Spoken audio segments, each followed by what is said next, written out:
Hey everybody, Kim and Betty here for our next conversation on metaphysical science and all of the stuff we're facing. So we are going to get going. Hi, Mom, how are you? Fine, thanks. Excellent. What have we got in store today? What are we discussing? Well, I gave the subject as reflection.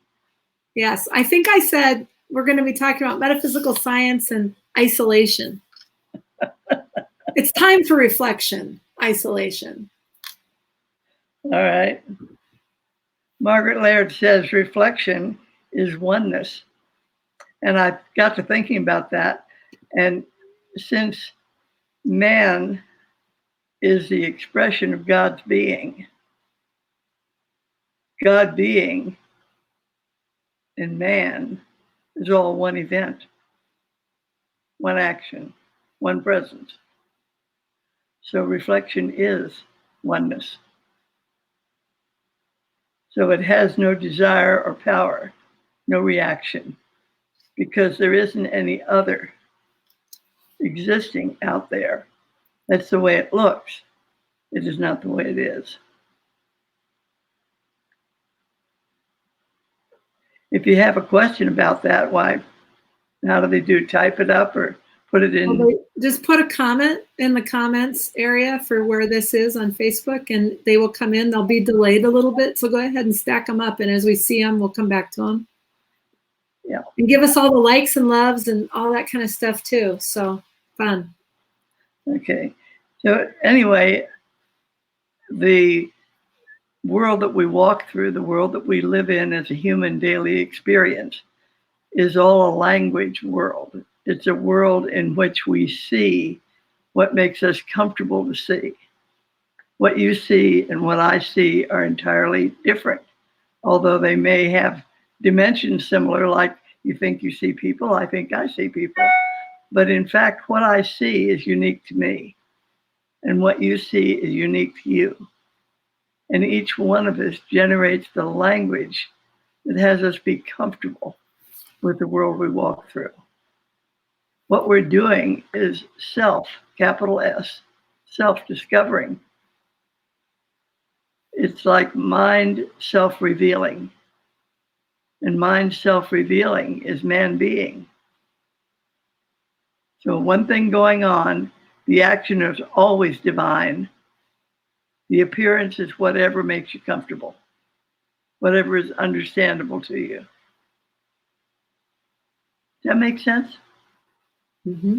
Okay. That's it's what's understandable. It's the world that I walk through. It's those circumstances that I experience. It's that's what it is. And you said earlier, well, it's what's comfortable to you. And I would say, well, sometimes it's comfortable and sometimes it's darn uncomfortable. Yeah, but it's understandable. Okay. Okay. Okay. If it were not understandable, it'd be confusing to you. Sure. No, I get it. I get the understandable, but I thought you said it's comfortable. I did, but comfort to me is knowing what's going on. Right. But I just want to think about it because, sometimes I'm super comfortable and I'm loving it. And other times I am super uncomfortable. Huh? That's because you've got a picture of what comfort looks like. Exactly. Just like people have a picture of what love looks like and what health looks like and what wealth looks like and what. Yeah. And one of the things that you want to remember, especially since science really is predicated on one thing going on, it's all God action. You can't have a concept, a human picture, an image, if I will, of nothing. So while reality is the presence, the language you see and feel and hear and taste and touch is your best take on what that reality is. And reality is so much larger, more comprehensive than anything we can imagine, that we're always, even in our broadest sense, seeing only a teeny tiny view of what's present. Yeah. All is infinite mind, infinitely manifest. And this is what it looks like to me, to you, to us. Okay? Mm-hmm. So Mrs. Laird had another statement in her book, Christian Science Re-Explored. She says, every perception of the outer world, regardless of the look, brings the unconscious, which is mind or the God idea, into conscious experience with the information that wholeness, perfection, is the law. Now, that's a marvelous statement because we want to know that fundamental to everything we're up to, everything we see, hear, feel, taste, touch, everything in our experience of living is founded on perfection. Without perfection present, there would be nothing going on. So if it doesn't look perfect to you, take a look at your seeing. What has you say that, you see?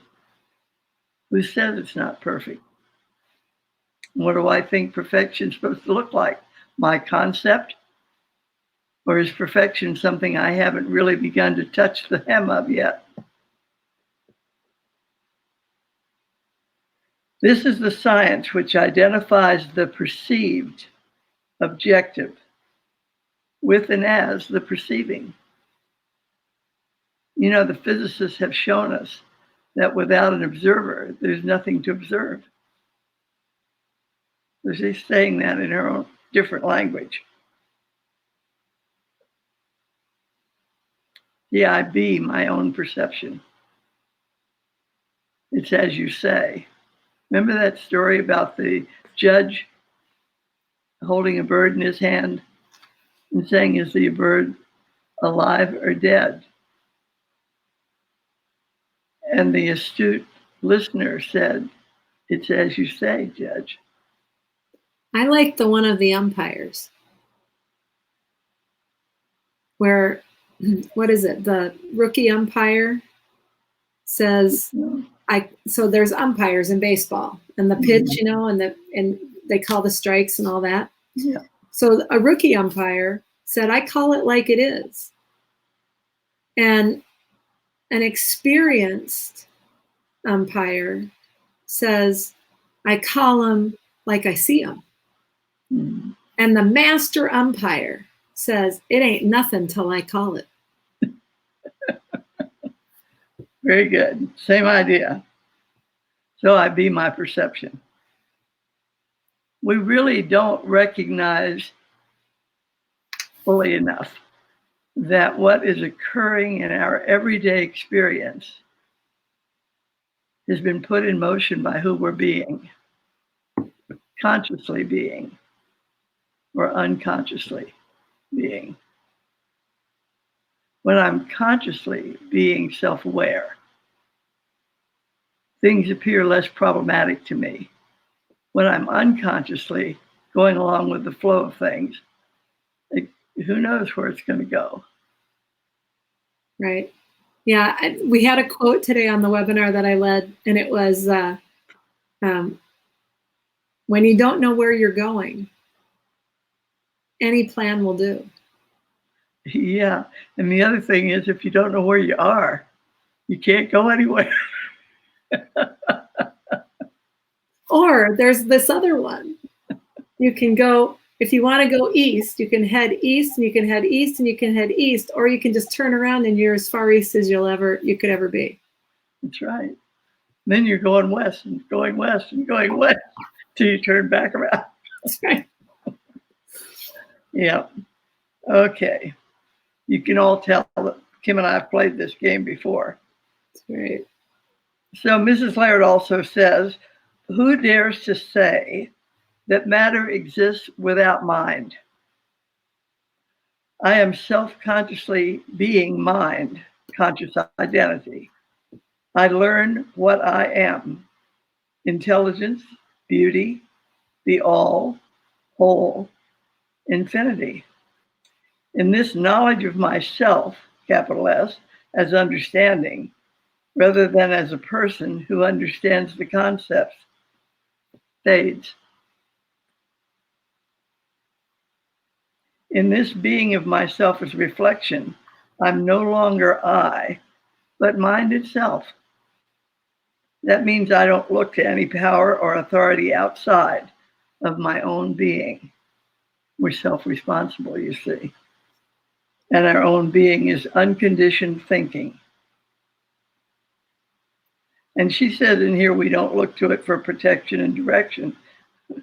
But we don't need protection if I am all, and the knowledge of aught beside myself is impossible. There's nothing outside of consciousness. There's nothing to be protected from or to or with or for or whatever. It's just being itself being. And this is the way it looks. And I call it Betty, and on we go.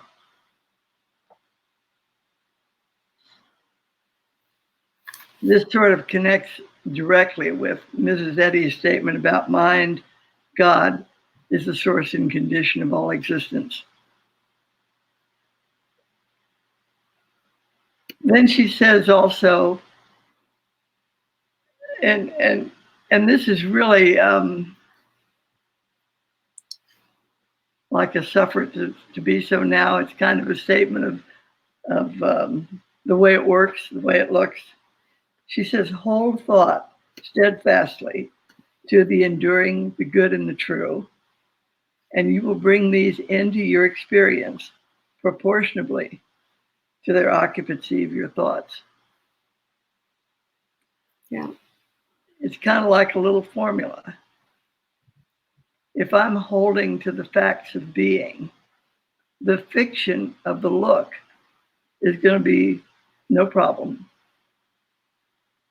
If I'm believing that the fiction is what I should be holding on to, the fact of being is going to give me a problem because I can't live in a lie. Right. And the fiction doesn't have any capacity to exist. Right. So any kind of it's a point any kind of block or limitation, like self-limiting beliefs, sometimes I hear them called, really is going to give you a problem until you're willing to let it go. That's right. Until you're willing to drop it, because the divinity of you can't be limited. That's right. And when you show up, the divine being you, allowing you to call yourself Betty or Kim or whatever, is always present. The divinity is present when you show up all the time. It's always right there. You don't have to search for it. You don't have to look for it. But you do have to kind of quiet down the look of you to be you. Any question about that? We do. Let me check. So we do have a comment. So Elizabeth Mock is asking, and I'll just pop it up. Can you give an example of what spiritually evaluating what we may hear in the news looks like to you? Yeah, spiritually evaluating is one of those kind of phrases. What I really want to see, and I suppose it can be called spiritually evaluating. I don't like those words too well, as you can tell. But anyway, with whatever comes along in my daily living,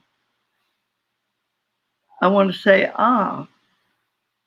everything is perfect and whole and complete and perfect, whole, complete, joyous, free, entire, uncomplicated.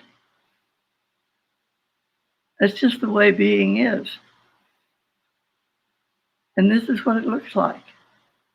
And then I have to leave it alone. Because if I have energy on what it looks like, and I don't usually have energy on it except if I don't like it. And when I don't like it, that's energy. And that'll hold it right there, being just like that, as long as I hang on to that energy. So I want to really be able to look at it and say, I don't know why it looks that way, but I know that perfection is all that's present. I know that divine being is the reality present that I'm seeing, looking just like this. And would you say that spiritually evaluating is kind of like, since I know you don't like that phrase, I'm wondering if you hear it more like thinking about. Yeah, about it doesn't do much for you. Exactly, because it's just all in the picture. It's like, you're playing with the picture rather than, well, than the being thing is, present. the language that you talk about spiritually, the thing to spiritually evaluate, the language view you've got doesn't exist. It isn't an it. It isn't a thing. It's not an entity. It's a point of view. Yeah. So you just have to put a period. Just leave it alone. I don't know why it looks that way. So I'm not exactly evaluating it as I am seeing the fact of what's present. Oh, the language, my point of view. Oh, that. Not like it's something I have to do something about. But right away I say, whatever's present. I know what the qualities are. I know what the elements are. I know what the texture is. Whole, perfect, unconditioned, infinite, inexhaustible. Mm-hmm.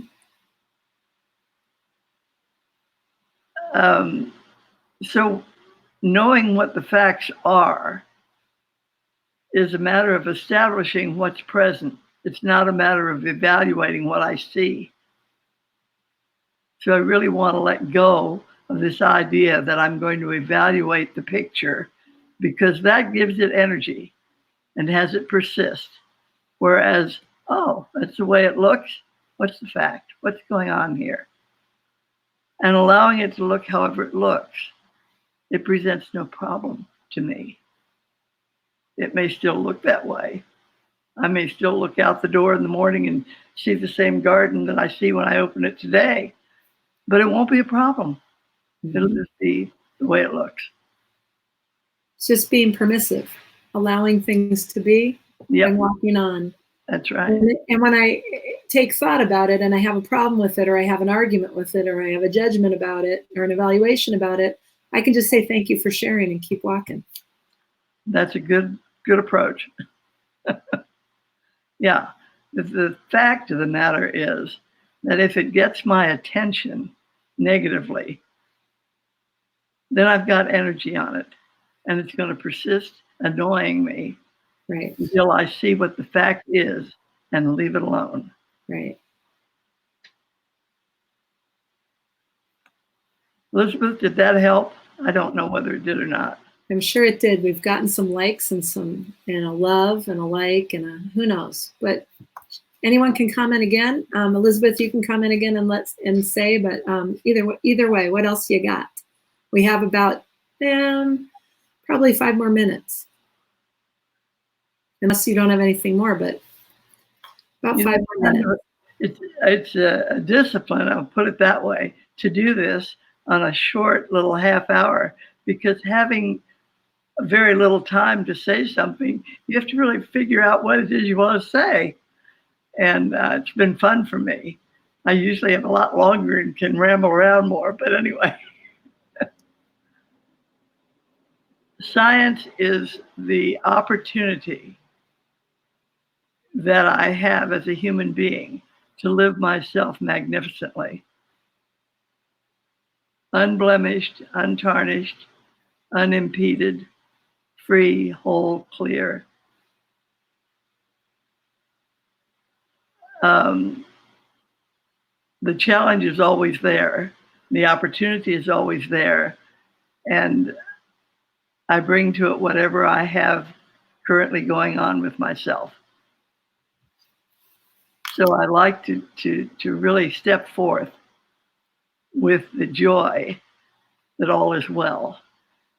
God's in his heaven, all's right with the world, is what Margaret Laird used to say every day. And she was talking to herself. Any other comments? Oh, wait, let me check. Yes, Elizabeth says thank you. You're welcome. And we'll do this every Thursday at 5 o'clock from here on out.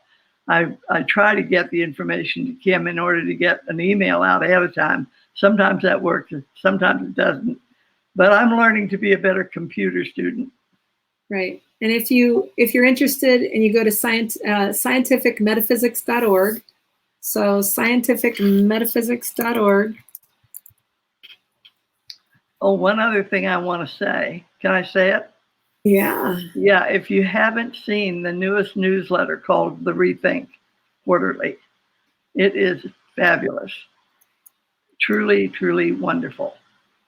So you may want to get a copy of the latest one. Yeah. And so if you go out to scientificmetaphysics.org, I know it's a lot to type, but you can add yourself to our mailing list. You can see what we have available in terms of teleconferences, live casts, materials, our newsletter, our Rethink newsletter. You can subscribe to any of those things. And we have an open mic once a month. Yep, and we have an open mic once a month, I think on the first Sunday of every month. At 1 o'clock. So you can find out all the information out at our site. And if you so just let us know how we can be of service, how we can serve you, what your interests are. There's a lot going on out there, but mostly it's all about being the divinity of who you are, living yourself fully, and living life fully. So, is that it? That's it.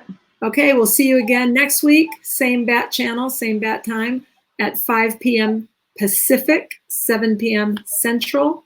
And have a great week, and we'll see you soon. And if you guys want something addressed specifically, then go ahead and go out to the IMS site. Again, I'll put that link up.